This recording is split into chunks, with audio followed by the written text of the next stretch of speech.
أعوذ بالله من الشيطان الرجيم. بسم الله الرحمن الرحيم. ولقد آتينا داود وسليمان علما وقال الحمد لله الذي فضلنا على كثير من عباده المؤمنين. سورة النمل 15 نمبر آیات.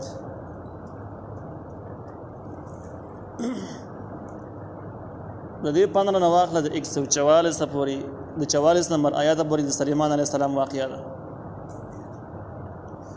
او د دې واقعي مرکزی مضمون بدایي چې سليمان عليه السلام هم په غیب باندې نه پوهیدو.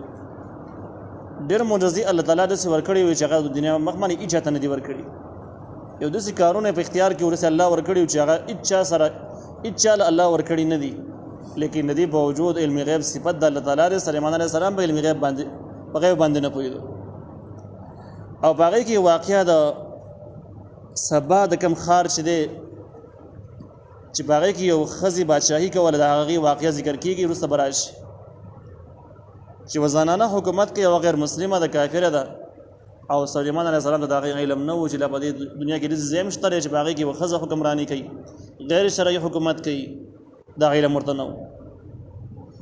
نو دغه ځنه پته ولګېدل چې پیغمبران او هیڅ څوک د الله تعالی نه بغیر هیڅ څوک هم په غیب باندې نه پوي. در دې واقع مرکزی مضمون دی. دنه په دې واقع کې ډېر حکمتونه نور هم شته چې به زه باندې باغې من خبرو. الله تعالی وی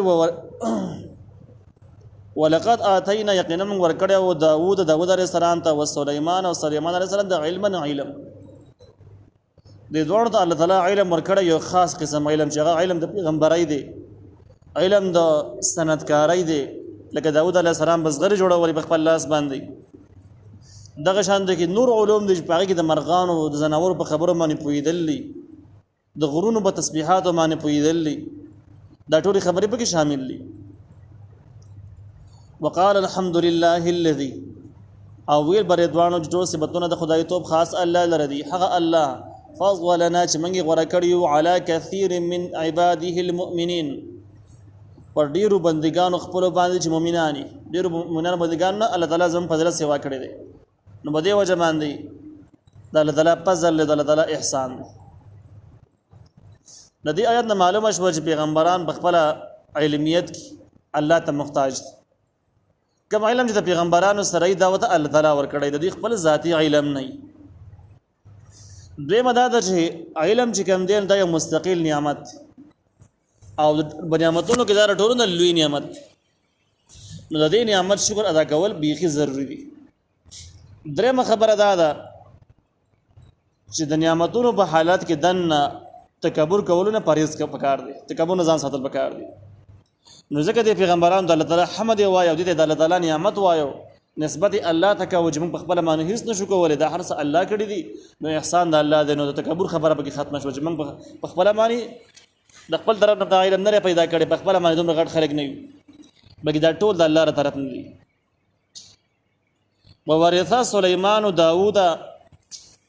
او قائم مقام وګرځید سليمان عليه السلام د داوود عليه السلام. سليمان عليه السلام د داوود عليه السلام قائم مقام شي. داود علیه السلام یې پلار دی، سليمان علیه السلام یې زوی دی. نو چې کله داود علیه السلام وفات شو، نو سليمان علیه السلام د هغې په ځای باندې قایم مقام شو. یعنی الله تعالی سليمان علیه السلام ته پیغمبري ورکړه او د هغې سره ولا بادشاهي هم ورکړه. داسې بادشاهي چې اوسه پورې هېچا ته نه ده ورکړل شوې. نو وراثت په معنا د قایم مقام ګرځېدلو سره دی. او د وراثت نه مراد پیغمبري او نبوت. ځکه د پیغمبرانو سره مال بالکل نه وي. پیغمبرانو نه چې پیغمبران ته چې پاتې کېږي نو هم علم پاتې کېږي، مال نه پاتې کېږي میراث کې. او چې پیغمبران کله دنیا نه ځي نو بیا هم د دوی سره مال نه، مال د دوی مال میراث نه جوړېږي، بلکې مال د دوی غنیمت، د دوی مال چې کوم دی هغه بیت المال ته غورځېږي، هغه وراثت کې نه شاملېږي، وارثانو باندې تقسیمېږي د پیغمبرانو مال چې څومره. نو دغه د کوم وراثت چې دې کې د علمي وراثت دی، مالی وراثت نه. ځکه د پیغمبرانو مالی وراثت سره بدینه. وقال او دې سليمان عليه السلام ویل یا ایها الناس ای خلق علمنا من ترا کړی شوی دی منطق الطير، علمنا من علم را کړی شوی دی منطق الطير د خبرو د مرغانو. مرغان چې څنګه خبرې کوي نو موږ پوهېږو چې دا څه وایي دا علم موږ سره شته واوتینا موږ ته راکړی شوی دی من کل شیء هر یو قسم شی نه چې هغې ته د ژوند کې ضرورت پېښېږي دا اعلان سلیمان علیه السلام دې دپاره وکړه چې الله تعالی ماله معجزات راکړي دي او دغه معجزاتو کې غټه خبردار د مرغانو په خبرو باندې پوهېږم دنیاوي تمام اسباب الله تعالی مال راکړي دي کوم ته ضرورت یې مال راکړي دي کوم ته په ژوند کې ضرورت وي په بادشاهي کې ضرورت وي حکومت کې ضرورت هغه مو سره شته الله راکړي دي